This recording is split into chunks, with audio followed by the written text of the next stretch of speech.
చిన్న దేశాలు కానీ, వియత్నాం లాంటి దేశాలు కానీ, అలాగే థాయిలాండ్ లాంటి దేశాలు కూడా ఫర్ సపోజ్ ఇలాంటి చిన్న చిన్న దేశాలు కూడా వ్యవసాయ రంగాన్ని, కొరియా లాంటి దేశాలు, సౌత్ కొరియా లాంటి దేశాలు కూడా వ్యవసాయాన్ని విస్తరించలేదు.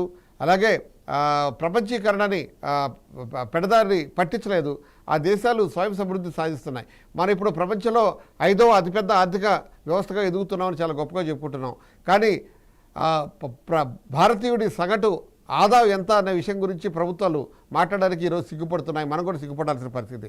ఈ పరిస్థితి మీరు ఎట్లా అర్థం చేసుకుంటారు? మిగతా వాళ్ళు అంత జాగ్రత్తగా, అంత పద్ధతి ప్రకారం ప్రపంచీకరణను వినియోగించుకున్నారు, గొప్ప ఆర్థిక వెసులుబాటుని సాధించగలిగారు. కానీ మన వాళ్ళు అదే వెనుకబాటుతనాన్ని ఈరోజు కూడా మన గ్రామాల్లో మనం చూస్తున్నాం. దీనికి కారణం ఏంటి?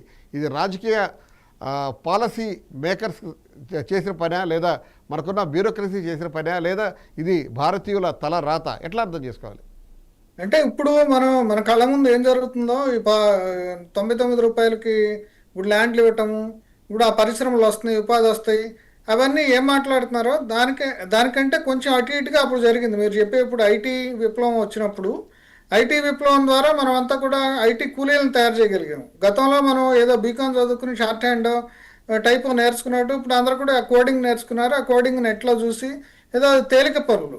ఆ తర్వాత ఆ రకంగా మనకు ఒక మంచి అవకాశం వచ్చింది. చైనా కంటే కూడా మనకి ఇంగ్లీష్ స్పీకింగ్ పీపుల్ మనకు ఎక్కువగా ఉండటం వల్ల మనకి మంచి అవకాశం వచ్చింది.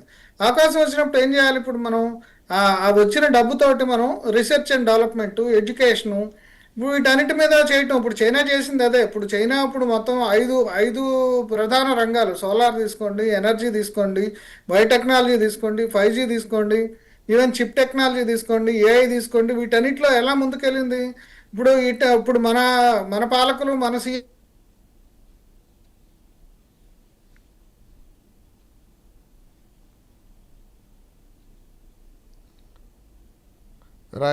రైట్ శ్రవణ్, చెప్పండి. ఇప్పుడున్న పరిస్థితుల్లో మనం ప్రపంచ పోటీని ఎదుర్కొంటున్నాం. అలాగే ప్రపంచంలో ఎవరు చేయలేని అద్భుతాలు చేస్తున్నామని చెప్పుకుంటున్నాం. కానీ ఇప్పటికీ కానీ గ్రామాల్లో ఉన్న మౌలిక వసతులు కానివ్వండి, స్వయం సమృద్ధి గురించి, స్వయం ఉపాధి గురించి ఈరోజు మనం సరైన దారిలో పయనిస్తున్నామని మీరు అనుకుంటున్నారా? దీంట్లో ప్రభుత్వాల పాత్ర ఎంతవరకు ఉంది? పాలసీ మేకర్స్ పాత్ర ఎంతవరకు ఉంది? ముందుగా అందరికీ నమస్తే అండి. అయితే మీరు ఇప్పుడు 100% as a country, as a society we are definitely making progress కావట్లేదు అని చెప్పడం పూర్తిగా మనము ఆత్మవంచన చేసుకోవడమే అవుతుంది. మీరు ఒక్కసారి ఆలోచన చేయండి. ఇప్పుడు నేను చదువుకునే రోజుల్లో దాదాపు ఒక 100 రూపాయలు మనీ ఆర్డర్ వస్తే చాలా గొప్ప విషయము. అక్కడ ఉండేటువంటి రూమ్లు, ఫోన్లు కూడా, ఫోన్ చేయాలన్నా కూడా ఏదో పక్కన కిరాణా షాప్ వాళ్ళకి ఇన్కమింగ్కి డబ్బులు కట్టి, అంటే పక్కన సందులో ఉన్నటువంటి ఒక కిరాణా షాప్లో వాళ్ళకి మనం ఇన్కమింగ్ వాళ్ళ నెంబర్ తీసుకొని మనం చుట్టాలకు కానీ ఎవరికైనా ఇస్తే మనకి వాళ్ళు ఎవరైనా ఫోన్ చేసినప్పుడు 5 రూపాయలు 10 రూపాయలు వాళ్ళకి ఇస్తే 1 నిమిషమో 2 నిమిషాలు మాట్లాడేటువంటి పరిస్థితి నుంచి, ఈ బహిరంగంగా ఎక్కడ పడితే అక్కడ మలమూత్ర విసర్జన చేసేటువంటి పరిస్థితి నుంచి, సైకిళ్ళు, అంటే ఏది కొనాలన్నా, ఏది నేర్చుకోవాలన్నా, ఒక పుస్తకం చదవాలన్నా కూడా, ఒక పుస్తకం కొనుక్కోవాలన్నా కూడా, ఒక విద్య కోసం ఏదైనా నేర్చుకోవాలన్నా కూడా, లేకపోతే ఏదైనా కొత్త కోర్సులో చేయాలనుకున్నా, ఇంజనీరింగ్ చేయాలనుకున్నా, లేకపోతే ఒక లాయర్ కావాలనుకున్నా, ఎటువంటి పరిస్థితుల్లో ఉన్నో మీరు ఒకసారి ఆలోచన చేసుకోండి. అలాంటి పరిస్థితి నుంచి ఈరోజు మన పిల్లలకి నిజంగా మీరు ఆలోచించండి. ప్రతి ఒక్కటి చేతి మీద, టిప్స్ మీద ఉన్నాయి. ఏది కావాలంటే ఫోను, టెక్నాలజీ, గూగుల్, అంటే యూ నేమ్ ఎనీథింగ్ ప్రపంచంలో ఉన్నటువంటి ఏ మారుమూల ప్రాంతానికి సంబంధించినటువంటి ఏ విషయమైనా మనం కనుక్కోగలము, ఎక్కడైనా పోగలము, ఎక్కడైనా ఏదైనా చేయగలము. ఏదైనా టూర్ కావాలంటే టూర్ పోగలము. నేను మౌంట్ ఎవరెస్ట్ కావాలంటే మౌంట్ ఎవరెస్ట్ పోగలను, హిమాలయ లేకపోతే బాలి కావాలంటే బాలి పోగలను. ప్రపంచంలో ఏ మూలకైనా ఈజీ పోగలను. ఏ పని చేయాలంటే ఆ పని చేయగలను. దేని గురించి తెలుసుకోవాలంటే దాని గురించి తెలుసుకోగలను. సో అంత ఫ్రీగా మనం మూవ్ అవుతున్నటువంటి పరిస్థితుల్లో ఈరోజు మనిషి పురోగతి సాధించలేదు అనడం అనేది చాలా తప్పు. నాకు బాగా గుర్తుందండి, ఒకటి కంప్యూటర్ రెవల్యూషన్, Y2K ప్రాబ్లం కన్నా ముందు అనుకుంటా బహుశా, ఆ టైంలో మన దగ్గర ఐటీ రెవల్యూషన్ వచ్చినప్పుడు మీకు గుర్తుండే నిట్, యాప్టెక్ ఉండేవి బాగా. యాప్టెక్, నిట్ చాలా 2 ఫేమస్ ఇన్స్టిట్యూట్స్. వీళ్ళ దగ్గర కోర్స్ చేసి, డిగ్రీ చదువుకొని వీళ్ళ దగ్గర కోర్స్ చేస్తే చాలు యుఎస్కి అవకాశం ఉంటుందని బాగా డబ్బులు కష్టపడి తల్లిదండ్రులు అప్పు చేసి 30,000 40,000 కట్టేటువంటి పరిస్థితి ఉండే. మీరు నా పరిస్థితి సరిగా అర్థం చేసుకున్నట్లేరు. నా ప్రశ్న అది కాదు. ఇప్పుడు ప్రభుత్వాలన్నీ కేవలం పెట్టుబడులను ఆకర్షించే కార్యక్రమం పైన కాన్సన్ట్రేట్ చేస్తున్నాయి. దానివల్ల గ్రామీణ ప్రాంతాల్లో ఉన్న ఇండస్ట్రీస్ దెబ్బతింటున్నాయి, వ్యవసాయం దెబ్బతింటుంది. ఆ అంశం గురించి మనం మాట్లాడుకుంటున్నాం. మీరు చెప్తున్నట్టుగా నేను అదే పాయింట్ కనెక్ట్ చేస్తున్నా సార్. నేను అదే పాయింట్ కనెక్ట్ చేస్తున్నా, నేను అక్కడికే కనెక్ట్ చేస్తున్నా. జస్ట్ కాంటెక్స్ట్ ఇవ్వడం కోసం చెప్తున్నా. ఆ రోజు కూడా ఏం చేశారంటే ఉద్యోగాలు పోతాయని కనెక్ట్ చేసుకుంటూ వచ్చి, ఆ రోజు కూడా అట్లనే రెవల్యూషన్ వల్ల ఉద్యోగాలు పోతాయని చెప్పి, ఆటోమేషన్ వల్ల ఉద్యోగాలు పోతాయని చెప్పి, ఈ రోజు విలేజెస్ పోతాయని చెప్పి, సింగూరు ఇప్పుడు వెస్ట్ బెంగాల్ క్లాసిక్ ఎగ్జాంపుల్ తీసుకోండి. అట్లా వెస్ట్ బెంగాల్ టాప్ ఎకానమీలో ఉండేది, ఈ రోజు టాప్ కంట్రిబ్యూటర్ ఆఫ్ జీడిపి ఉండేది. పడిపోవడం కారణం ఏంటంటే ఇటువంటి ఆలోచనే.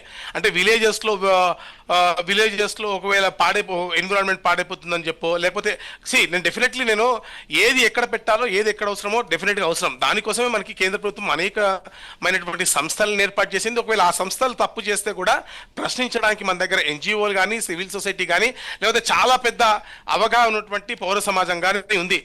కాబట్టి మనం ఏదైనా తప్పు జరిగితే దాన్ని ప్రశ్నించాలి తప్ప దాని కంప్లీట్గా అసలు డెవలప్మెంటే వద్దు, విలేజ్లో డెవలప్మెంటే వద్దు అనేది చాలా తప్పు. పూర్తిగా విలేజెస్ లెవెల్లో గ్యారంటీగా డెవలప్మెంట్ అనేది ప్రింటర్ అయింది. చాలా లోపలికి ఇండస్ట్రీస్ పోతున్నాయి.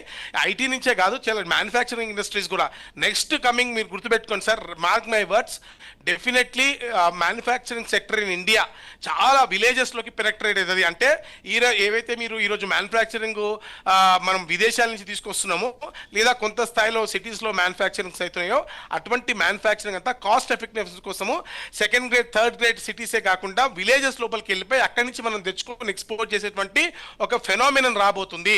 భారీ విప్లవాత్మకమైనటువంటి మార్పు భారతదేశంలో జరగబోతుంది. ఆ మార్పు ద్వారానే భారతదేశం ముందుకు పోబోతుంది. కాబట్టి విలేజ్ లో భాగస్వామ్యం కావడం అనేది చాలా ఇంపార్టెంట్, ఎసెన్షియల్. ఈ అభివృద్ధి అంతా ముఖ్యమంత్రులు బయట దేశాల నుంచి, బయట ప్రాంతాల నుంచి పెట్టుబడులను ఆకర్షించడం వల్ల జరుగుతుందా, లేదా ఇది మన స్వయం సమృద్ధి అని మీరు అనుకుంటున్నారా?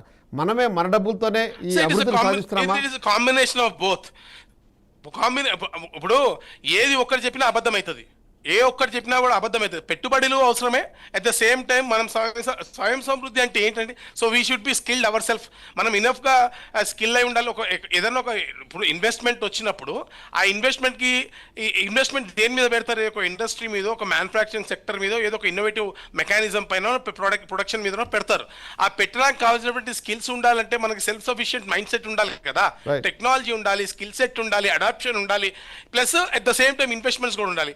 మన ఇన్వెస్ట్మెంట్స్ అవసరమే, ఫారిన్ ఇన్వెస్ట్మెంట్స్ అవసరమే, పొలిటీషియన్స్ తీసుకొచ్చేటువంటి విదేశాల నుంచి వచ్చేటువంటి పెట్టుబడులు కూడా అవసరమే. Same thing what happened with, ఇప్పుడు మైక్రోసాఫ్ట్ ఒక్క కంపెనీ రావడం వల్ల హైదరాబాద్ నగరం రూపురేఖలే మారిపోయినాయి. మర్చిపోకండి sir, I'm myself as a live example ఆ సిచ్యువేషన్కి. నేను ఒక డిప్లొమా చదువుకొని ఇంజనీరింగ్ చేసేటువంటి వ్యక్తిగా ఉన్నటువంటి పరిస్థితుల్లో సేమ్ టు సేమ్ ఇట్లనే ఉండేది. పాలబూతులో పాలమేవండి, మీకు తెలియదు సార్. నేను పాలబూతులో పాలమ్ముకున్నాడే, మావాడు బీటెక్ చేసినోడు కూడా 2000 ఇచ్చాడు, నాకు 1500 ఇస్తుండే, పెద్ద డిఫరెన్స్ ఏముందిలే అని చెప్పి, ఉద్యోగం ఎవడు చేస్తాడులే అని చెప్పి దీంట్లో పాలమ్ముకుంటే 5000 వస్తున్నాయి. కానీ దట్ ఈస్ నాట్ కరెక్ట్ కదా. ఇప్పుడు నేను ఆ తర్వాత స్కిల్ సెట్ డెవలప్ చేసుకోవడం వల్ల, సేమ్ టైం బాబు గారు విదేశాల నుంచి తీసుకొచ్చేటువంటి పెట్టుబడులు తీసుకురావడం వల్ల ఇక్కడ అపార్చునిటీస్, కాల్ సెంటర్స్ కానివ్వండి, టెక్నాలజీలో ఉద్యోగాలు పెరిగినాయి. మేము కూడా చదువుకొని ఆ టెక్నాలజీని అడాప్ట్ చేసుకొని అందపుచ్చుకున్నాం కాబట్టి తర్వాత ఒక ఇంజనీర్స్గా విదేశాల వరకు వెళ్ళి పనిచేసేటువంటి పరిస్థితి వచ్చింది. కుటుంబాలు కూడా అప్లిఫ్ట్ అయినాయి, సమాజంలో ఒక గౌరవమైనటువంటి స్థానాన్ని సంపాదించడం. సో దీంట్లో ఏది కరెక్ట్ అని చెప్తారు మీరు? అటు సేమ్ టైం ఇన్వెస్ట్మెంట్ రావాల్సిన అవసరం ఉంది, ఇక్కడ మన స్కిల్ డెవలప్ కావాల్సిన అవసరం ఉంది. So it is a combination of both. ఏది కాదనుకున్నా తప్పే. రైట్, మీరు చెప్తున్నది కాంబినేషన్ ఆఫ్ బోత్. దీంతోనే మనకు దేశం ముందుకెళ్తుందని మీరు అంటున్నారు.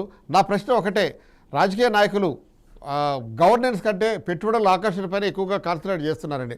లైక్ మీ మీ మీ వెర్షన్ గురించి డెఫినెట్గా